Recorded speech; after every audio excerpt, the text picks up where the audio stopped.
Bismillahirrahmanirrahim. Assalamualaikum warahmatullahi wabarakatuh. Sahabat sekalian, untuk kesempatan kali ini kita akan bahas tentang kolesterol ya. Nah, kolesterol itu ada baiknya juga, tapi juga ada tidak baiknya.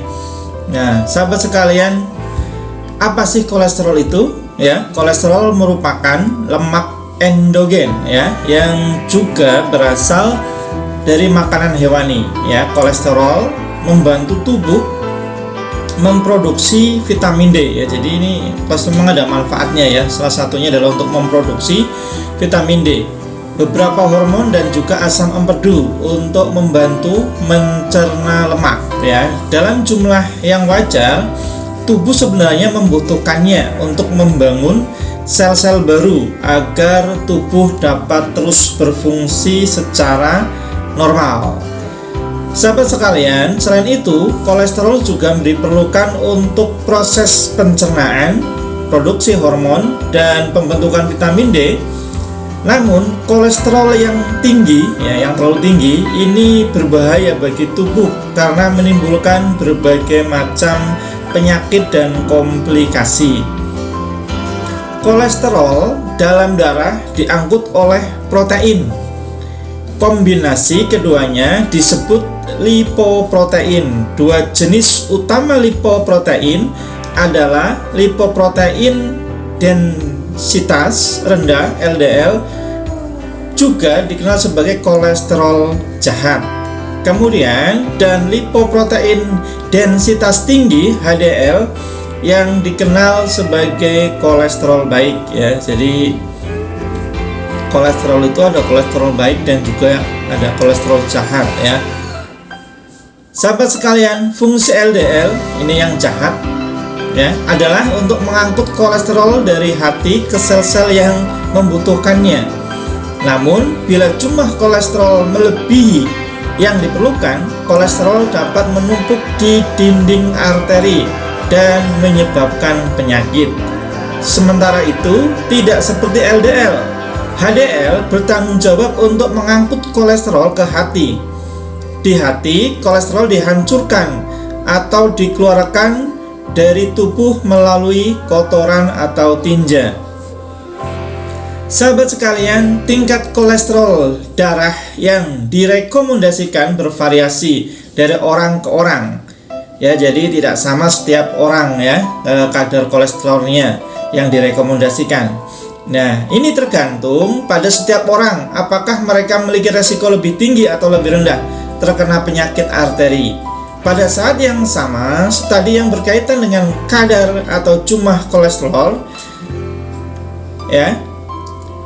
Kadar atau jumlah kolesterol darah dapat diukur dengan tes darah ya. Jadi sahabat sekalian ya, bisa kita ukur ya kadar kolesterol kita berapa. Baik, sahabat sekalian. Nah, kemudian ini kan tadi kolesterol itu ya, kalau kadarnya seimbang, bagus, maka ini memang dibutuhkan. Tapi ketika berlebih ya, kolesterolnya tinggi, maka akan menimbulkan berbagai macam penyakit teman-teman semuanya. Kemudian pertanyaannya, apa penyakit yang timbul ya ketika kolesterol kita tinggi? Ya, penyakit yang timbul yang pertama adalah penyakit jantung koroner. Ya, sahabat sekalian, kadar kolesterol darah yang tinggi dapat menyebabkan lemak ya atau plak ya menumpuk di dinding pembuluh darah, termasuk pembuluh darah jantung ya, arteri koroner. Hal ini dapat mempengaruhi aliran darah ke jantung dan mencegah penyakit arteri koroner. Jika tidak segera diobati dapat mengakibatkan serangan jantung. Ini penyakit yang pertama teman-teman ya, akibat dari kolesterol yang tinggi. Kemudian penyakit yang kedua adalah dengan kolesterol yang tinggi akan menyebabkan tekanan darah tinggi. Tekanan darah tinggi ya atau hipertensi terjadi ketika tekanan dalam pembuluh darah lebih tinggi dari normal. Salah satu penyebabnya adalah penumpukan kolesterol yang menyebabkan pembuluh darah menyempit, sehingga jantung harus bekerja lebih keras dan memberikan tekanan ekstra untuk memompa darah. Jika dibiarkan, curah jantung juga memburuk dari waktu ke waktu. Ini penyakit yang kedua akibat kolesterol tinggi. Kemudian yang ketiga, sahabat sekalian, ya, akibat dari kolesterol tinggi yaitu penyakit arteri periferi. Ya, arteri perifer, ya, itu penyakit yang ketiga, ya. Akibat dari kolesterol yang tinggi, ya, penyakit arteri perifer. Pembuluh darah kecil juga bisa tersumbat oleh kolesterol tinggi. Kondisi ini disebut dengan penyakit arteri perifer. Pembuluh darah yang paling sering terkena penyakit arteri perifer adalah pembuluh darah vena di tungkai dan kaki. Pada beberapa kasus, sumbatan juga terjadi pada pembuluh darah ginjal. Ini penyakit yang ketiga, sahabat sekalian, ya, akibat dari kolesterol tinggi.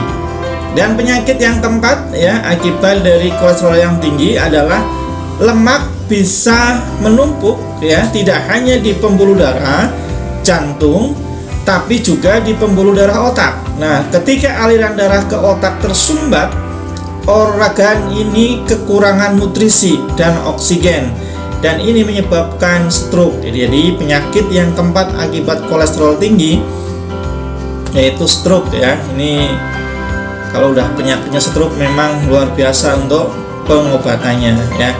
Itu baik, sahabat sekalian, itu ada 4 penyakit, ya, akibat dari kolesterol tinggi. Oleh karena itulah, sahabat sekalian, jagalah, ya, tingkat kolesterol, ya, stabil, setiap orang beda-beda. Maka dari itu sering cek, ya, kadar kolesterolnya. Kemudian jaga makanannya, gitu, ya. Ya, yang suka goreng-gorengan, suka ini, ya, silakan, ya, dijaga juga, ya, jangan terlalu sering, ya, nanti bahaya, ya. Ketika kolesterol tinggi, maka 4 penyakit ini akan siap-siap menyerang, gitu, ya. Baik, sahabat sekalian, demikian yang kami sampaikan, bersumber dari berbagai macam sumber, salah satunya adalah allodokter.com. Ya, silakan sahabat sekalian, jangan lupa subscribe, like, dan share, ya. Semoga informasi kesehatan ini bisa bermanfaat untuk sahabat sekalian. Terima kasih. Assalamualaikum warahmatullahi wabarakatuh.